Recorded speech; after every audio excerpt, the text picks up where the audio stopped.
Alright, so before we jump into the actual list itself, I do want to point out this mat. You've seen it before. We have the beautiful Gears Through the Orcus Mech Knight on this side. We have a just as stunning Crusadia Equimax on the other side. If you think they're dope, check the link in the description. And my boy Charles from Team COG, it is his mat, and I'm just kind of sponsoring, or I guess sort of sponsored by him here. Also, I have a 10% code to save you 10% on the mat, whatever. So that's really cool. If you want to pick it up, do it. If not, no big deal. So, for the list, okay, let's start off with the penguin stuff because that's kind of like what the video is all about, okay? So starting off with the monsters, 2 penguin soldier, makes sense, 1 glacial beast polar penguin, and 1 no penguin. Very, very small penguin engine here, but we have generic cards that allow us to get to our penguin engine without actually drawing penguin cards, so I kind of wanted to go that route because I'm really just trying to make penguins as good as they can be right now, and I think this is probably around where the best route would be.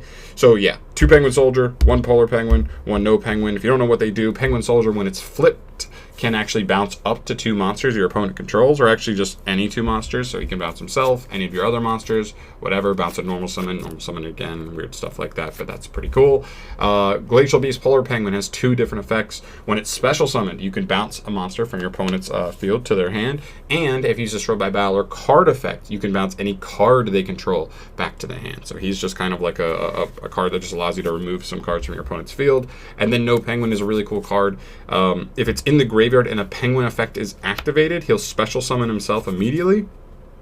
And then he says any penguin effect that would bounce a card back to the hand, return a card from the field back to the hand, it's banished instead. So he makes these effects all more powerful. So these are just the ones, the setup is just get this, and then later on like rotate this in and just start summoning him for free and getting free bounces and stuff. But that's the main goal there. So that's it for the penguin stuff. Very self-explanatory, I think, there. Next up we have our like supplementary engine to the penguin stuff. So 3 copies of Genex Undyne, 2 copies of Genex Controller, and 1 copy of Crystron Rosenix. Now, this package is pretty cool, particularly for the combo I'm going to show you at the end of the video. It's pretty cool. It uses House, but it does it in a cool way, I would say. So yeah, like Undyne is just an insane normal summon. It dumps a water to then add a controller, but if you don't have a controller in deck, you can't resolve it, so that's why I'm playing 2. Other than that, dumping a water is cost, which is really nice. So you dump Rosenix as cost, even if they ash you and permanence you, whatever, you still got the dump off, which still gives you an extender in Rosenix, or another water if you drew the Rosenix, which is not always the end of the world. So yep, that's it for that package. I'll show you a 1-card combo later on. That actually gets you a pretty good amount of advantage and disruption. Alright, and then for the supplementary package, it's frogs. I mean, listen, Penguin Soldier is a level 2 Aqua. You know what else uses level 2 Aquas? The only deck that's ever used level 2 Aquas, it's frogs. It's paleo frogs, and that's why I think this is like the best way to like supplement Penguins at the moment until they get more cards that allow them to be their own deck. They need a supplementary engine like this to really get things going. So yeah, Swap is just an insane engine card. This deck is actually makes Swap better because you're playing so many extra water cards, so that like you just increase your chances of opening Swap plus a discard. So like you can do if you open like Undyne, Swap, and a water, like your play is just like actually really nasty. Like I'll show you at the end of the video. But yeah, so just a very recursive, good engine. I would consider dropping Dupe to 2 just because it's not the only engine in the deck, so I really don't want to draw Dupe that much. But for now I'm going to play 3. I'm going to keep testing it, but don't be surprised if I end up dropping Dupe to 2 because you're not relying fully on Toad. They can just be link fodder to kind of get you to a good place. But yeah, just gotta play them. And then the only other monster we play is 3 Ash. You gotta play some hand traps in this format, like combo's just too scary. I think this deck is too bad to not be able to play a ton of hand traps, unfortunately. But I am playing Ash and Imperm. We'll get to Imperm later and why it like has synergy with other stuff in the deck. But yeah, just keeping it simple with those ones. You could play other hand traps if you want, whatever you have room for. But for me, I'm just keeping it simple with Ash and Imperm. I think they're fine and have synergy. And then for the spells, okay? So normally you don't see spells in like Paleo Frog decks, but this deck is different, right? We actually won extenders because we're playing 18 whole like actual real monsters. So we're drawing those fairly frequently, so these are kind of like our extender slash starter cards. This was a, sort of a starter slash extender. These are all just pretty good extenders. So Foolish Burial just dumps a couple of things. You could dump anything you want to. If you had one of the Reborn spells, you could just dump anything. You could dump No Penguin just to get him set up. You could dump Rosenix as an extender, it'll just get you that token. Or you could dump something like a Ronin and then just already have Ronin engraved. So even if you just opened Foolish plus swap, you actually have the Toad play, which is kind of cool. So it just works in a myriad of situations. And then these are just good. Like Monster Reborn is just insane, allows you to play through a hand trap a lot of the time. And Surface is particularly awesome, right? I didn't even realize this was a card until I read it, and I was like, whoa, that's going to be insane one day. And it may not be today, and it may not be tomorrow, but someday down the line, Surface is going to be insane in Yu-Gi-Oh! Just period. It's not once per turn, just reborns any level 3 or lower fish, sea serpent, or aqua monster engraved. So yeah, just like it's going to be 3 Monster Reborn somewhere down the line. It's going to be insane. So yeah, that's it for the spells. Just some extenders. Not playing like Called or Scapegoat. You can't play Scapegoat because your like basic combo fills up like 3 of your zones. So you just like can't even resolve Scapegoat. So I'm just not even worried about that. And then for the traps, okay? So the trap lineup, as you can probably tell, is actually pretty big. Starting with 2 Trap Trick. Yes, we are playing a lot of normal traps, so 2 Trap Tricks pretty good. 3 Dynamiscus and 3 Canadia. I guess we'll stop here for a second. This just makes sense. I'm not playing Olenoides in the main. I just don't think it does enough in the meta.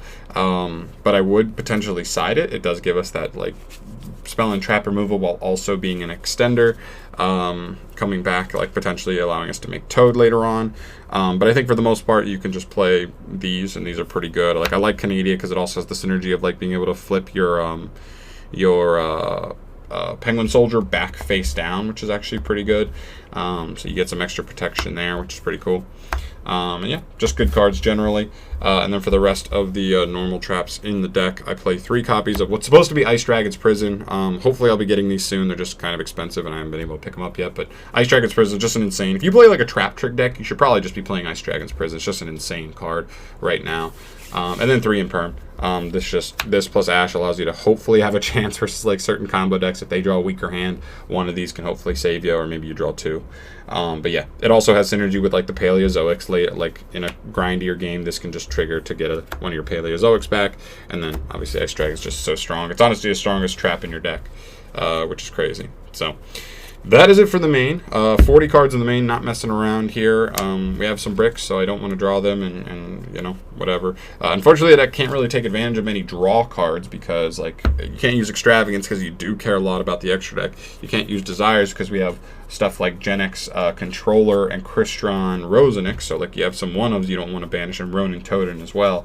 So yeah, unfortunately you just can't make like draw spells work too much in the deck, although I would like to. They'd be a nice consistency boost, but it is what it is. The deck's actually been pretty consistent. Like your worst hands, your like weaker hands are like set dupe, set 2 or 3 back row. And I'm like, that works. I mean, that's just a trap deck at that point. So that's like your worst play going first, which is not the worst thing in the world. But yeah, let's move on to the extra deck here. We're on 2 copies of Penguin Brave. Usually you only use 1, but the second one could come up, so I'm playing it. This card is really cool. If you don't know what it does, on Synchro Summon, oh, by the way, it's completely generic. It's just any tuner and non-tuner, level 6. On Synchro Summon, you can special summon a Penguin straight from the deck in face-down defense mode. And then during your opponent's turn, if they activate a monster effect, you can flip up a face-down Penguin monster. There you go. That's it. So you set a soldier, and then when your opponent tries to activate a monster effect, you can flip the soldier before they even try and go battle phase to get a bounce, or a double bounce, hopefully, which is pretty cool. And also it says the monster that's set can't be targeted by card effects, which is also some extra nice protection. So he's a very good card. I have 2 proxies in here. This is a Formula Synchron, so he's like the level 2 tuner synchro that says like on Synchro Summon, draw a card, and during chain during your opponent's main phase, you can just quick synchro, and that'll come up. I'll show you in a sec. To pair with him, we have Borreload Savage Dragon. And then we have, as an ancillary target for Hulk, is Desert Locust. This is another Synchro tuner. On summon, he forces the turn player to discard a card. So you summon this during your opponent's turn, force them to discard a card. Then he also has the same like quick synchro effect. And for him is the other card I'm missing, which is Mathmech Final Sigma. It's just like a generic synchro level 12 that we'll get to also in a second. that we'll get to, I guess, in a sec, right, when I show you the combo, right? So both of those are just different lines you can take there. Then for the links, we're on 1 link spider, very important for the combo. We'll get to that later. 1 Christian Halki Fibrex, he's just insane. 1 Coral Anemone. This is really good for stuff like looping Polar Penguin. Once you get like Polar Penguin engraved, you just like special summon him, get a free bounce, and then just like push battle phase. Or you could reborn like a swap, send an extra card, boom, make a Toad under Coral Anemone, and then you just, you know, have a 2000 beater and a Toad, which is pretty good. For like just generic stuff, you could play Masquerena and Unicorn. They just randomly come up to just, if you have just 2 monsters on the field, they don't necessarily match up level-wise for a Toad. Going Coral Anemone doesn't make sense. Sometimes you're just like, let me just make a Masquerena so I can just make a Unicorn on my opponent's turn. Sometimes that comes up, and then 1 Mekk-Knight Crusadia Avermax. Same thing, if you just want to make a boss monster because you just have a bunch of bodies on field, but they don't necessarily do much for you, you can just make an Avermax and like combine that with like Penguin Soldier. Means like if he's set, your opponent can't attack him; they have to attack him, which means Penguin Soldier has a very high chance of just surviving till your next turn. So you can have like a priority flip face up to get like that big removal, and then just push for game. So he's just a good card, hard to out for a lot of decks. And then for the Exceeds, 2 Toads and the Opabinia. I think Opabinia is totally droppable if you want. Like, space is actually pretty tight. There were a couple cards I was looking at. If you want to, like, drop this for, like, access code, because I have, like, the more defensive link 4. But if you wanted, like, to play access code just as a more offensive link to try and, like, push for game with, you could totally drop this for the access code. I just don't have one at the moment, and I like Opabinia. But you don't fully rely on this, and you won't go into this very often. You're usually going into these, if anything, for the rank 2s, but still very cool nonetheless. So, real quick, I'm going to show you a 1-card combo. Moving on from that, we'll start with our it's literally just Genex Undyne. You need nothing else in your hand, nothing at all, right? So we're going to start by normal summoning Genex Undyne. We're going to use his effect, right? So he sends a water monster as cost. So we'll send Rosenix. Let's just say this is the graveyard over here. And then we will add a Genex controller to our hand. All right, so this is in our hand. We'll turn it sideways so we know that. Then from here, we're going to use Christian Rosenix's effect of banishing it. That's where that is now. To summon a token. This could be any token. Let's just throw a sleeve down here real quick. All right, and then immediately we're going to link the token off. I don't know why I need to show you that, but whatever. For a link spider. So hopefully that's visible enough. Let's just link spider there. We're going to use link spider's effect to special summon our Genex controller from our hand that we searched off of Undyne, and then we'll have materials for Halki Fibrex. Now it's very important here that you're going to use these 2 for Halk, not your Undyne, because you want him as a level 3 on your field. So you're going to link those 2 off to summon our Halki Fibrex, okay? From here, Halk is going to trigger, of course, to summon Polar Penguin. Now, if you draw Polar Penguin, it's not a big deal, because you could actually use just any generic tuner 3, so you could actually summon Ash Blossom out of the deck and still do the same thing. I just like setting up Polar Penguin. That means like later in the duel, next turn, if you're trying to make a pushback, you can do plays like making Coral Anemone to revive this, to bounce a card, and then push. Which is actually pretty cool plays to do later on. Or if you draw Surface or Monster Reborn, it's better to have him just already engrave here. But once you go here, you just do a simple play of synchroing these 2 off, a level 3 and a level 3, because our guy is just generic. He just takes any monsters that add up to the right level. So we're going to summon Penguin Brave here. It doesn't really matter where you summon him. On summon, Penguin Brave is going to go ahead and set our Penguin Soldier straight from the deck. And that's pretty much our play. Now, from here, if you had any traps or whatever in your hand, you're probably setting those, and you're probably going to pass on this. And I know it doesn't look like much, but when you really get into it, it gets a little bit more intriguing, right? So the first thing is, keep in mind Penguin Graves effect. He's a quick effect. So if your opponent ever activates a monster effect, you can then activate this card to flip up your Penguin Soldier to then get the bounce too. Or you can just wait for your opponent to attack. They'll probably lose their normal summon or whatever just to clear this like disruption out of the way, whatever. What I would do after you use Penguin Brave to flip up, or your opponent attacks into the soldier, whenever the soldier's flipped up already, then I would worry about using our Hulk, because don't forget Hulk's other effect that nobody ever seems to use in the metagame, which is where he can quick effect during your opponent's main phase or battle phase, banish himself to summon a Synchro Tuner straight from the extra deck, and it counts as a Synchro summon. So you can either summon your Formula Synchron or your Desert Locust. And then whatever you want to do in that situation will decide what you want to do here. So if you want to go Formula Synchron, you'll get to draw a card immediately. So you just drew another card. And then he has the quick effect to synchro summon. So after you've already flipped up your Penguin Soldier, let's say you summon him, draw a card, and now what you can do during your opponent's turn, after, like in the middle of a chain, is you can synchro summon these two into your Borreload Savage Dragon.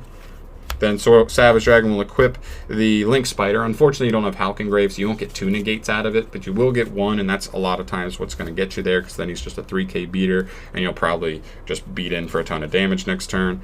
And keep playing. If you don't want to go that route, you can tag out your Halki Fibrax for your Desert Locust. This will force your opponent to discard a card.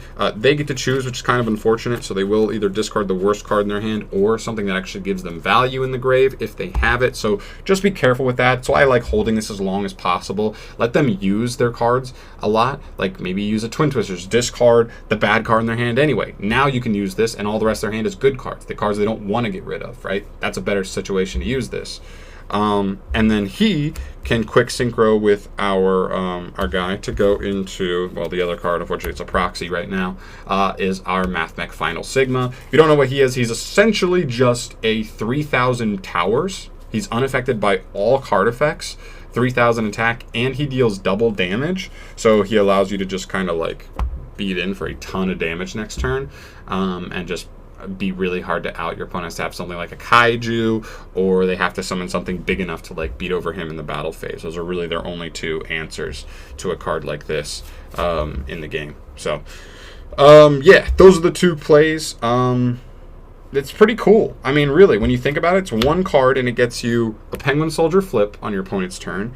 It gets you either a draw or force your opponent to discard, and it either gets you a negate or a 3k tower. So all things considered, I think it's a pretty good 1-card, combo that I think gives you really good value for like what you're paying for. But yeah, it's just cool.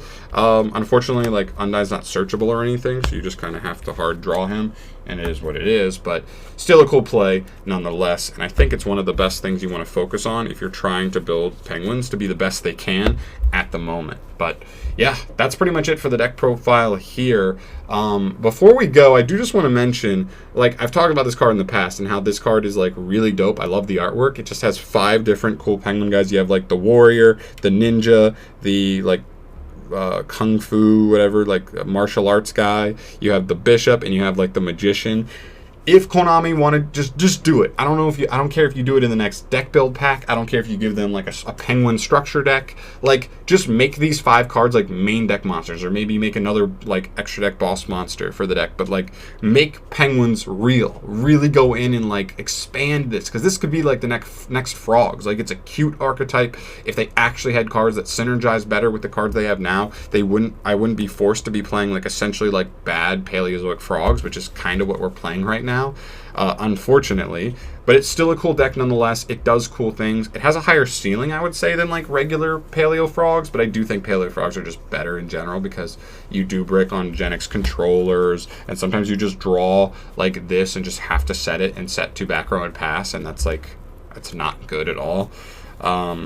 But it is what it is, you got to make the best of what you got. I think this is probably one of the best, if not the best way to play Penguins at the moment. I really hope Konami goes in and like really branches out on Penguins. I just think it would be an insane move. I think people would love it. Even if the deck still sucked, I think people would just go crazy for it, but that's just me. So that's going to end us off here, guys. Thank you so much for watching this video. As always, subscribe to the channel if you have not yet and you want to see more deck profiles like these in the future, and I'll catch you in the next video. Peace. Nice.